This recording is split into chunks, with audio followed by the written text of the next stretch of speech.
Welcome to the Dad of All Things podcast, where we dive into the world of fatherhood and beyond. I'm your host, Gerald Mr. BPOZ Mays, a dad first with a multitude of interests. And today's episode is all about overcoming the struggles that we go through as dads. And I want to start by telling my own story. And I think it's the best way to start anything, right? Is to tell the inspiration behind how we got here in the first place. The last 2 weeks for me have been extremely difficult. And I wrote about this in my newsletter. If you're not subscribed, make sure that you subscribe to my newsletter so that you can get this information. But the last 2 weeks have been a struggle to say the least.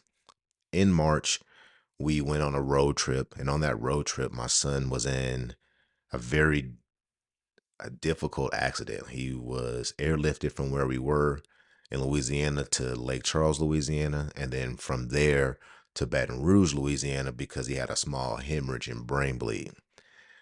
That whole next 5 days were like a whirlwind for me. I think I may have slept 7 hours total. It feels like 7 hours. And then because I drove from I drove from Lake Charles to Baton Rouge and Baton Rouge back to Lake Charles, and from Lake Charles all the way back home to Vegas in the span of 4 days. And when I got back, I was extremely exhausted.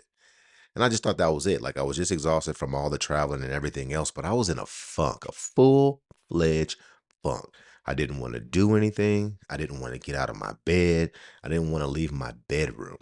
It almost felt like depression. Like I got scared. I even went down to the VA and scheduled me an appointment to see the therapist because I didn't know what the hell was going on with me. I just didn't have the energy for it. I didn't have the energy for shit. And I didn't know if it was like the combination of all of those things or if that was the problem.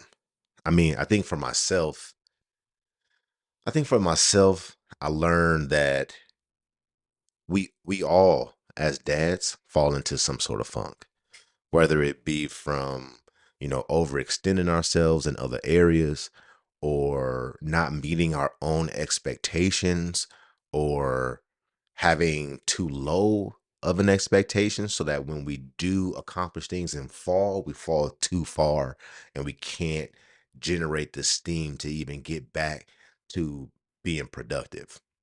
All of that stuff for me, I don't know. I'm being honest. Like I don't even know what was happening. I just knew I was in a funk. I want to give you kind of my 4 steps to getting out of the funk. And that's extremely important to me because knowing that we all go into a funk is one thing. Knowing how to get yourself out of the funk on your own terms is more important. Oftentimes, we go into a funk and we have to wait and hope and wish that something comes along, excuse me, that something comes along and gets us out of the funk, whether it's a close friend or something like that. But I have 4 ways that you can get out of your own damn funk. Here they go. Number one is you have to acknowledge that you feel it in the first place. Often, like the whole 2 weeks that I was like in my head, messed up, every time my wife asked me, was anything wrong? I would say no. Every time she was like, are you okay? I would be like, yeah. Every time she would be like, you seem off, I say, you're crazy. Because I feel as a man, as a dad, that I'm almost not allowed to have these feelings. That is wrong. 100% wrong. It's also the reason why the first step is you have to acknowledge them. What do you feel? How do you feel? What are the things? For me, I was sad. I was disappointed. I was upset at myself that I didn't tell my son and daughter. I didn't give them better instructions on the ATVs that we were on prior to them getting into the accident. I blame myself for the accident. I think there's a part of me that then felt that because I blame myself, logically, I knew I shouldn't, and that made it worse. Like, I'm saying all of this out loud for one reason, because my wife told me that transparency is honesty without fear. And if you don't have fear, then you can help. So hopefully my transparency in these topics can help you because I'm not afraid to share them. But I was really struggling from an emotional standpoint. You're a dad. We all struggle. You're a man. We all struggle with these. Doesn't matter if you're not above it because you are a man. All right, number 2, seek support. And I'm not saying that you have to go do what I did, which is, I did my whole medical gambit. I scheduled an appointment to my primary care physician. I went talk to my doctor. I scheduled an appointment with my therapist, and I went talk to them, him. I talked to my wife, and I relied on my good dads group. The first per the f- the f- When my son and daughter got into their accident, the first place that I felt safe enough to share that experience was on my good dad's Facebook group. Not my personal Facebook group, not my business Facebook group, my good dad's. And the support that I got from those men was overwhelming for me. It let me know that one, those men understood the emotions that could be tied to experiencing something like that. They told me it was going to be okay, that they were supporting me. A bunch of them I know personally, so they reached out to me. They gave me phone calls, they sent me text messages, told me that I was in their prayers.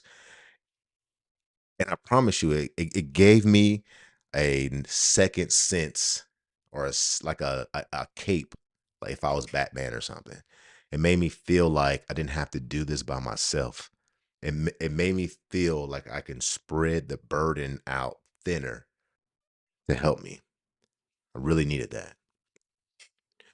The third step is once I acknowledged myself and I felt like I had been heard and seen, and that my group had given me almost the okay to feel these ways, then I knew I needed to reconnect with what my ultimate goal was and get back on track. Obviously, I couldn't jump into the middle of everything that I was already doing, trying to produce all the content and writing and everything else. I didn't have the energy for it too, but I wanted to reconnect with my goal, meaning understand why I'm doing this in the first place. Why am I doing this? And then what are the very small portions of this that I could actually do? What is the small parts? Like, what are the things, the individual things that I could do to allow me to start working again? And that was like, just get back in the office and write something, write one thing. And I wrote my newsletter. And that newsletter, I got 2 text messages just from that newsletter to let me know, like, hey, I understand, which is why I'm doing this video or why I'm doing this podcast, because people understand. You got to reconnect with your goals, something small, something simple. Reduce it to your minimum effective dose, your minimum effective work. What is the minimum you can do to still feel and know and be productive? It's the only thing that you needed to get back to, and then grow from there. And then the fourth one is that take small steps. So here's what I did, and I'll show this hopefully on the screen if you're watching this live, but I'll explain it to you pretty much in as much detail as I can. What I did was I redid my whole calendar, and I scheduled all my time in blocks from the time I wanted to wake up, what I wanted to do in those first few hours, when I was going to work, what I was going to do after work, uh, even sleep time. And I put in each section the minimum requirement that needed to be done for me to feel productive in each area. So I'll start from the top. Let me grab my iPad real quick and I'll kind of go over what I created on my calendar. Hopefully I'll be able to share this as well. So everything starts at 6:45. At 6:45, I wake up in the morning. The goal from 6:45 to 7:30 is to be awake before I have to take my son to school, get him to school on time because it is important to him. That was my minimum, is remember that getting Gerald to school on time is important to Gerald. That's it. It's important to Gerald. The next thing is I have a 2-hour block for doing something physical. The minimum requirement for my physical block is to walk my dog. You can see her down here if you're watching this on YouTube. Walk my dog to the stop sign, 25 push-ups, 25 sit-ups, 60-second plank. That is the minimum. That is the minimum for my physical part. The next block is from 9 to 11, and I have that one titled Lit Life, just living. I learned over time that I don't do a very good job of doing real work early in the morning. I like to meander and fart around and nothing important. So I have a block that allows me to do that. In that time frame, I read, I may have my earbuds in so that I can listen to I may have my earbuds in so that I can listen and do all of these cool things or whatever it may be. Like I really enjoy, listening to audio books and stuff like that. But also I have some things that I actually want to get done for my family during that time. So I cook, I clean, nothing crazy. It's set in here to say it's set in my calendar to either prep dinner or put something in the crock pot and do a load of dishes. That's my contribution to my household during the week. Not that I can't do more, but the minimum contribution is a load of dishes and prepping dinner. Then it goes right into work at 11. So from 11 to 5, I have it blocked off for work, and I have those sectioned off for what I want to do for work for the week. So Mondays are my recording days, Tuesdays is my editing days, Wednesdays are my writing days, Thursdays are my catch up days. So that whatever I didn't complete, I do that on Thursday. And then Friday is my scheduling day. So if you're watching this video or listening to this podcast, know that I recorded it on Monday, I edited it Tuesday, and then I scheduled it to go out last Friday. That's how it works. And it's the minimum. Obviously, I have a boatload of content that I would like to produce on a consistent basis. However, setting that as my expectation seemed to create more problems than it did anything else. When the expectation is too high, then it kind of creates this weird dynamic where if you don't meet your own expectation, then you feel like a failure. How the fuck is that happening? How do we allow ourselves to create a fictitious standard that we can't meet, and then when we don't meet, we actually judge our real lives by it? I think it's absolutely ridiculous, but we do it anyway. So to combat that, you got to get you a calendar with all your minimums in. So I have that on the minimums, and then from 5 to 8 is the most important block that I have. It is the reason why I scheduled it like this. My youngest son, Gerald, who I mentioned before, who was also in the ATV accident, which, by the way, I'll let you know that he is doing fine. He has made a full recovery, if you were worrying. He's made a full recovery and he's back to normal. But his goal and desire is to be a basketball player. And I want, because I'm not rich, I can't afford thousands of dollars worth of training, I have to take that on myself. So with that, I set up 5 to 8 to be the time that I devote for him. Now, in the past, I've kind of had this time already set for him, but because nothing else was scheduled, I always felt like I was stealing from my desire at work for my job, or not my job, but my business, to go do this with basketball. And I don't want to feel like that. I actually want to be present with him while he's training basketball and doing all of these other things. I want to be present and I don't want to feel guilty because I feel like I haven't done what I was supposed to do to earn being out here.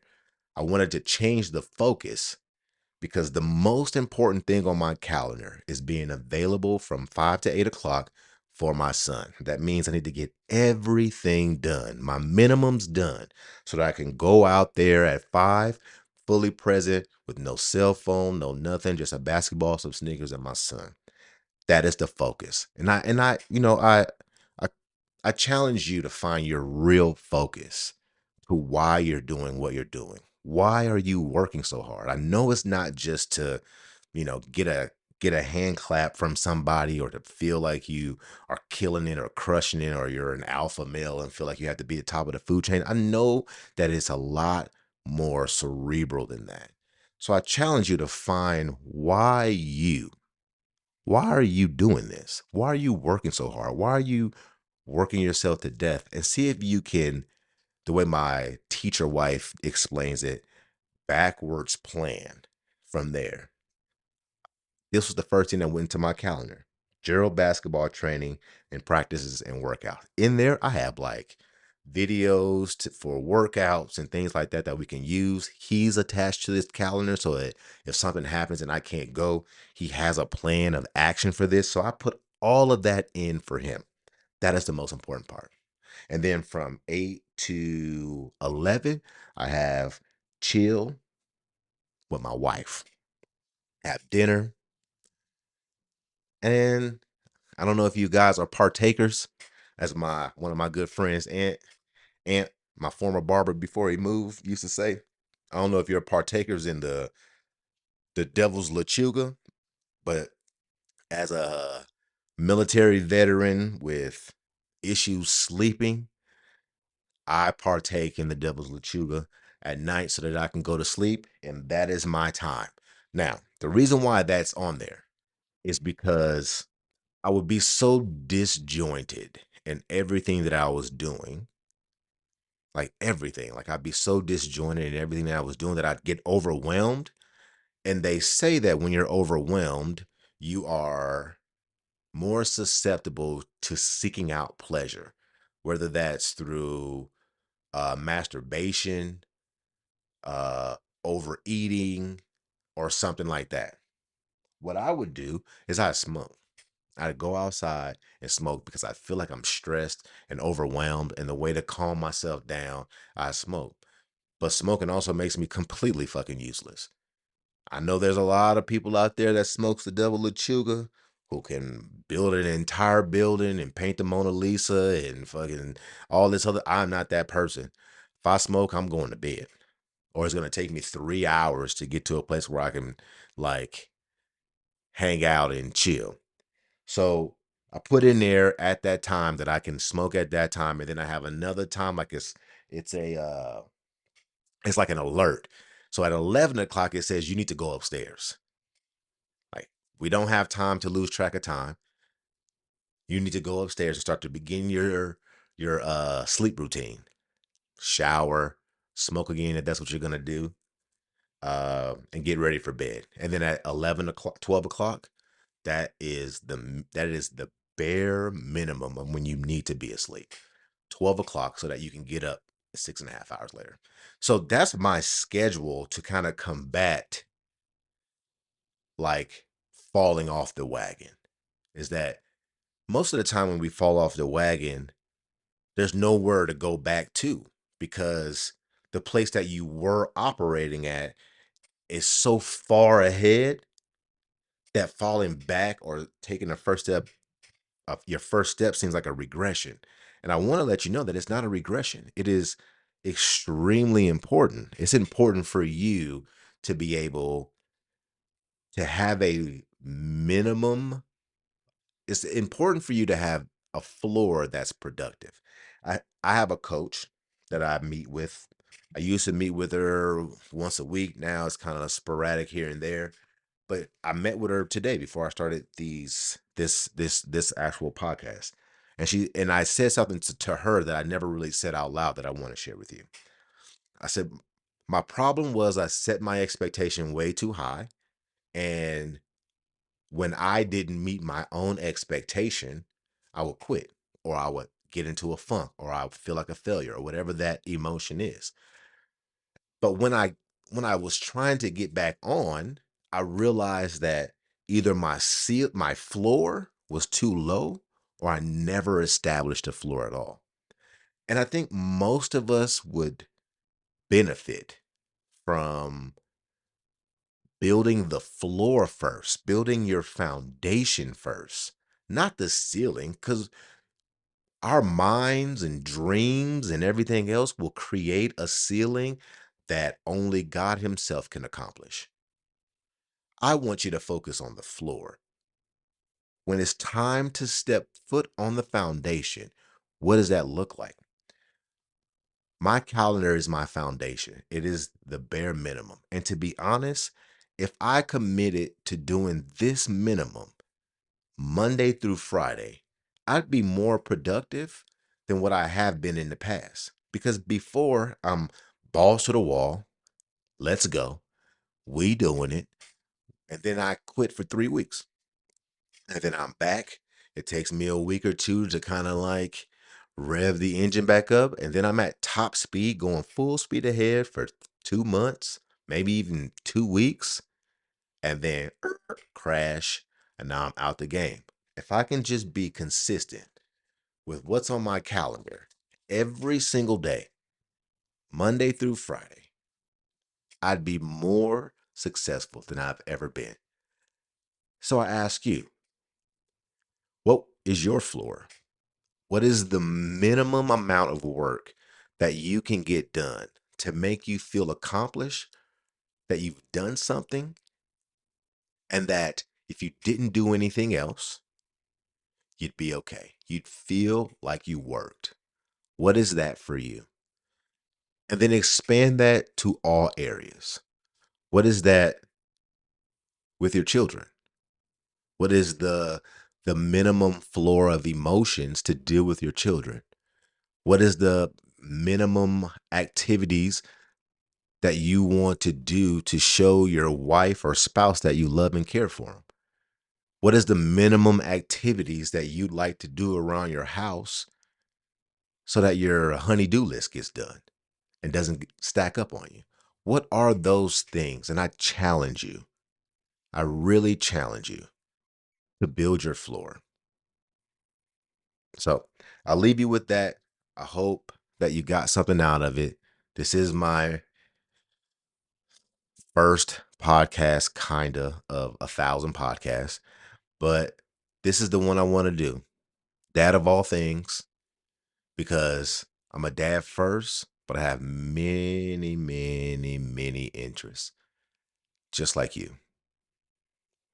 So, like, share, subscribe, and please leave a review on wherever you listen to wherever you listen to podcasts. Leave a review because that helps us get the word out.